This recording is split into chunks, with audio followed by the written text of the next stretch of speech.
deceives Abimelech. Abraham moved south to the Negev and lived for a while between Kadesh and Shur, and then he moved on to Gerar. While living there as a foreigner, Abraham introduced his wife Sarah by saying, "She is my sister." So King Abimelech of Gerar sent for Sarah and had her brought to him at his palace. But that night God came to Abimelech in a dream and told him, "You are a dead man, for that woman you have taken is already married."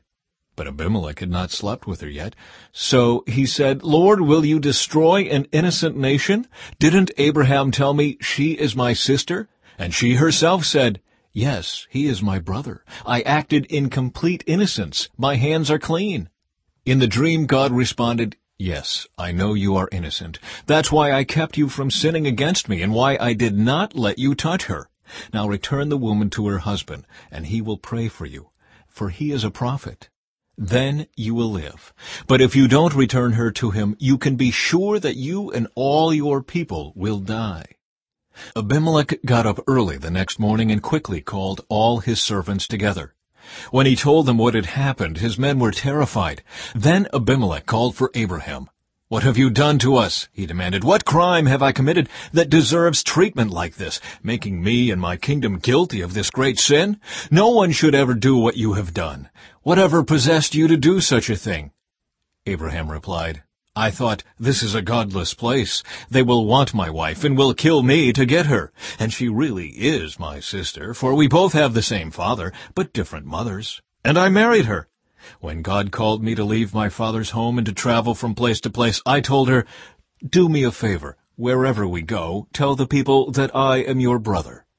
Then Abimelech took some of his sheep and goats, cattle, and male and female servants, and he presented them to Abraham.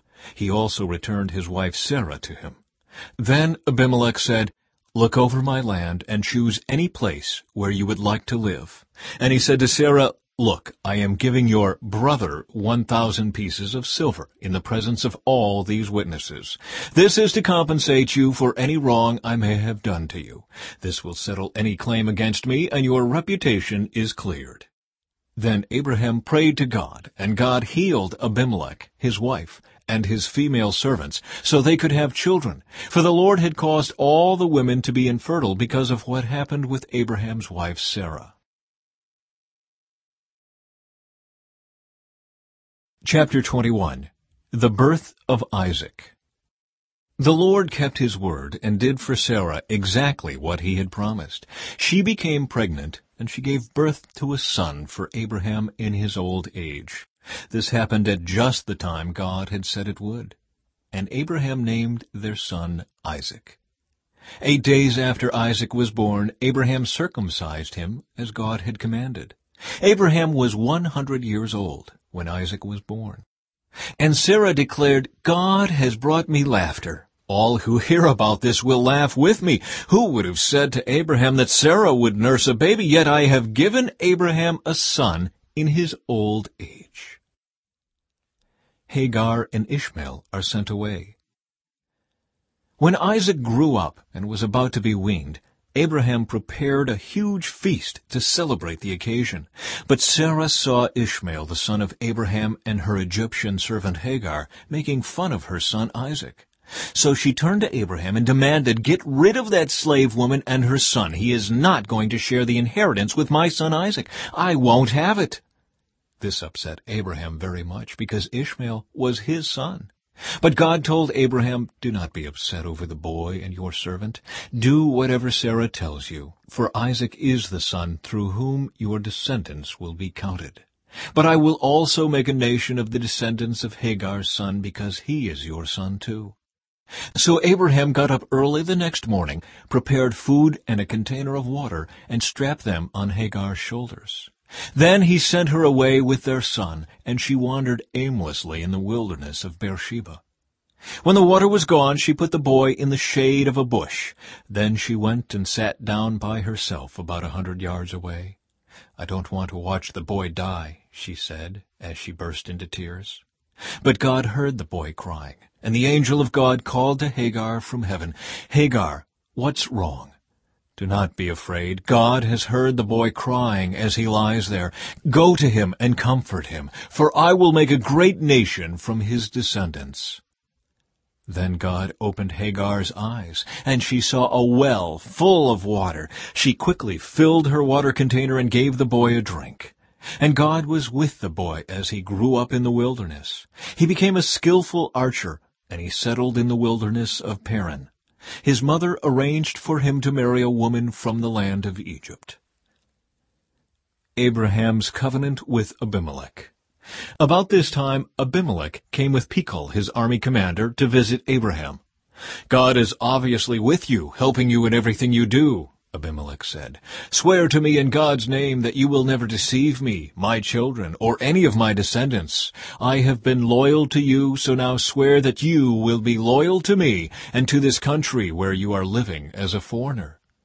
Abraham replied, "Yes, I swear to it." Then Abraham complained to Abimelech about a well that Abimelech's servants had taken by force from Abraham's servants.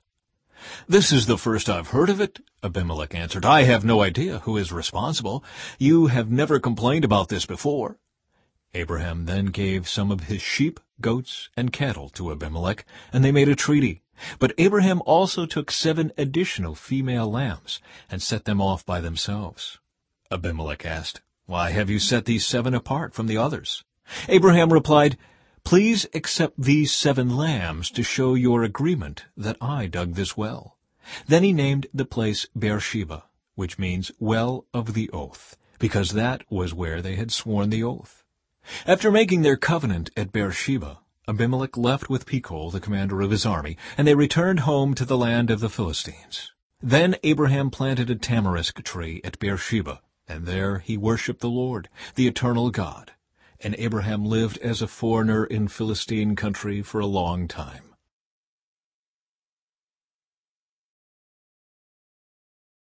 Chapter 22. Abraham's faith tested.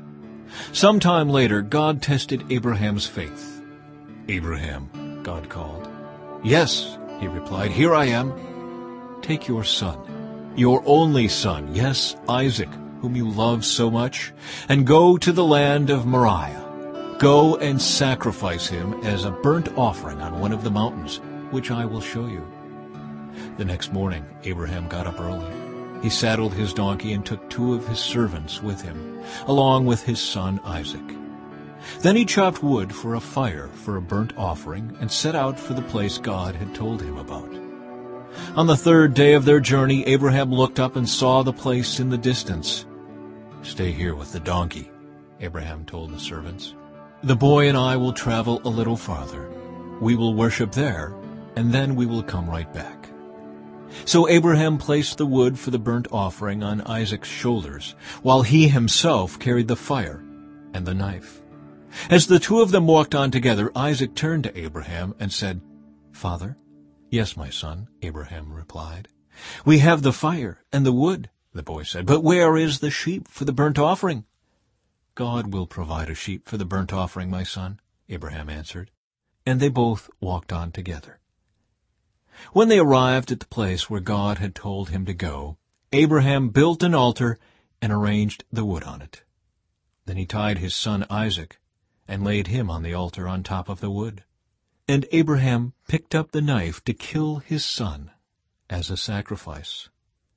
At that moment the angel of the Lord called to him from heaven, "Abraham, Abraham!" "Yes," Abraham replied, "here I am." "Don't lay a hand on the boy," the angel said. "Do not hurt him in any way, for now I know that you truly fear God. You have not withheld from me even your son, your only son." Then Abraham looked up and saw a ram caught by its horns in a thicket. So he took the ram and sacrificed it as a burnt offering in place of his son.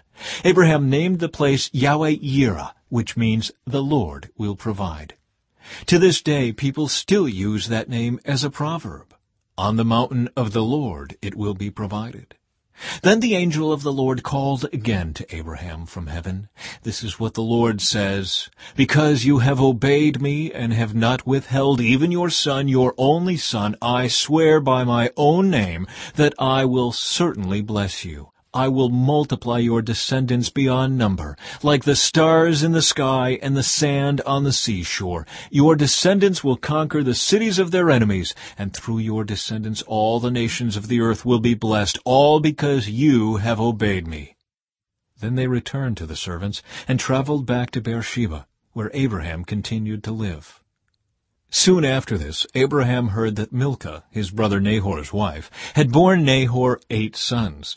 The oldest was named Uz. The next oldest was Buz, followed by Kemuel, the ancestor of the Arameans, Kezid, Hazo, Pildash, Jidlaph, and Bethuel. Bethuel became the father of Rebekah. In addition to these 8 sons from Milcah, Nahor had 4 other children from his concubine Reumah. Their names were Tebah, Gaham, Tahash, and Maacah. Chapter 8. Jesus heals a man with leprosy. Large crowds followed Jesus as he came down the mountainside. Suddenly a man with leprosy approached him and knelt before him. "Lord," the man said, "if you are willing, you can heal me and make me clean." Jesus reached out and touched him. "I am willing," he said. "Be healed." And instantly the leprosy disappeared. Then Jesus said to him, "Don't tell anyone about this. Instead, go to the priest and let him examine you. Take along the offering required in the law of Moses for those who have been healed of leprosy. This will be a public testimony that you have been cleansed." The faith of a Roman officer. When Jesus returned to Capernaum, a Roman officer came and pleaded with him. "Lord, my young servant lies in bed, paralyzed and in terrible pain." Jesus said, "I will come and heal him." But the officer said, "Lord, I am not worthy to have you come into my home. Just say the word from where you are, and my servant will be healed. I know this because I am under the authority of my superior officers, and I have authority over my soldiers. I only need to say, 'Go,' and they go, or 'Come,' and they come. And if I say to my slaves, 'Do this,' they do it."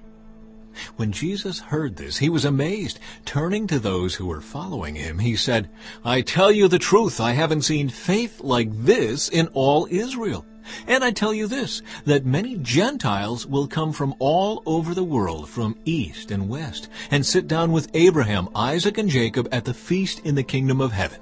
But many Israelites, those for whom the kingdom was prepared, will be thrown into outer darkness, where there will be weeping and gnashing of teeth."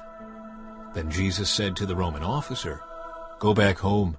Because you believed, it has happened." And the young servant was healed that same hour. Jesus heals many people. When Jesus arrived at Peter's house, Peter's mother-in-law was sick in bed with a high fever. But when Jesus touched her hand, the fever left her. Then she got up and prepared a meal for him. That evening many demon-possessed people were brought to Jesus. He cast out the evil spirits with a simple command, and he healed all the sick.